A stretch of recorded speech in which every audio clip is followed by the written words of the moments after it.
হে everyone, আসসালামু আলাইকুম। Welcome to Nasima's kitchen. আজকে আপনাদের সাথে শেয়ার করছি ভেজিটেবল রোলের রেসিপি। এজন্য প্রথমে একটি প্যানে নিয়ে নিচ্ছি পরিমাণ মতো তেল। এরপর এতে অ্যাড করছি 1/4 কাপ পেঁয়াজ কুচি এবং সামান্য কাঁচামরিচ কুচি। এরপর এতে অ্যাড করছি স্বাদ মতো লবণ এবং সামান্য হলুদ গুঁড়ো। এরপর অ্যাড করছি 2 কাপ আলু কুচি এবং 6 কাপ বাঁধাকপি কুচি। এরপর অ্যাড করছি 1 কাপ গাজর কুচি। সবজিগুলো নরম হয়ে এলে এতে সামান্য পরিমাণ ধনেপাতা কুচি এবং স্বাদমতো বোম্বাই মরিচ কুচি অ্যাড করে ভাজি নামিয়ে নিচ্ছি।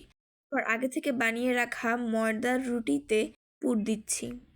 এবার রুটিটির সাইডগুলোতে পানি অ্যাপ্লাই করে রুটিটি ফোল্ড করে রোল তৈরি করে নিচ্ছি। এরপর রোলগুলোকে আমি ডিমে কোট করে ব্রেড ক্রাম্বসে কোট করে নিয়েছি। একই প্রসেসে আমি সবগুলো ভেজিটেবল রোল তৈরি করে নিয়েছি। রোলগুলোকে আমি গরম তেলে ডিপ ফ্রাই করে নিয়েছি। তৈরি হয়ে গেল মজাদার ভেজিটেবল রোল। আজকের ভিডিওটি এই পর্যন্তই। দেখা হচ্ছে নেক্সট ভিডিওতে। আল্লাহ হাফেজ।